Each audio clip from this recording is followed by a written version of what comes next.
The employee benefits and executive compensation practice at Jones Day, we really do sort of three main buckets of work. The first is deal work. We are deal lawyers by trade. Our clients are large national, multinational companies that have sophisticated benefit plans. And so when they acquire companies that are like that, there's a lot of diligence that has to be done with respect to the benefits. What the liabilities are, how you fold those plans into our plans, or do you keep them separate? At Baseline, we are deal lawyers and support the M&A function of the firm.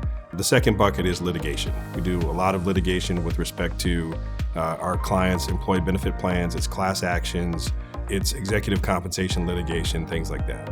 And the third thing is an executive compensation piece, which is advising compensation committees on what they can pay their executives, how they can structure them, very tax-based, but a really important and strategic function for our clients, and they really look to us to help in those endeavors. Our clients are multinational companies, typically large manufacturing or have a significant manufacturing component, and therefore oftentimes have a heavily unionized workforce that touches not just U.S. unions, but can be part of work groups and collective bargaining agreements in Europe. I think that actually makes it pretty exciting and pretty challenging because you're not just dealing with U.S. law. When we get that issue that has a cross-border component, it's great to be able to pick up the phone and talk to our partners in London and in Paris that have experience with pension issues or health and welfare issues over there, and we can really provide the client with, I think, a seamless service to get those issues addressed.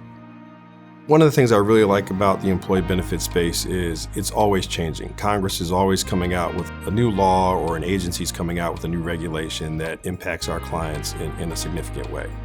One of the things that we've seen coming out of the regulatory agencies is the Department of Labor has gotten a lot more aggressive about cyber issues. And audits that our clients have experienced from them used to either not have any questions about cyber or maybe one question sort of buried, and it's become a real focal point of the Department of Labor.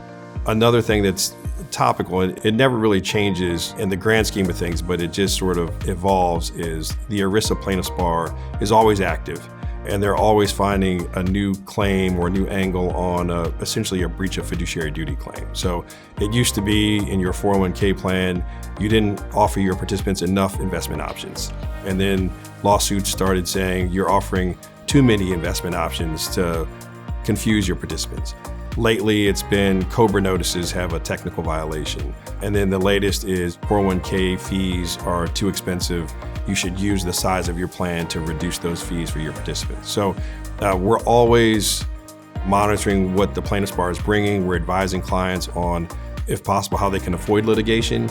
And if they do get sued, how they can mitigate the damages or win the lawsuit in a way that is really important for the client, because these lawsuits, when the plaintiffs are your own employees, it just impacts the company in a way that's very different than if the company's being sued by another company or customers.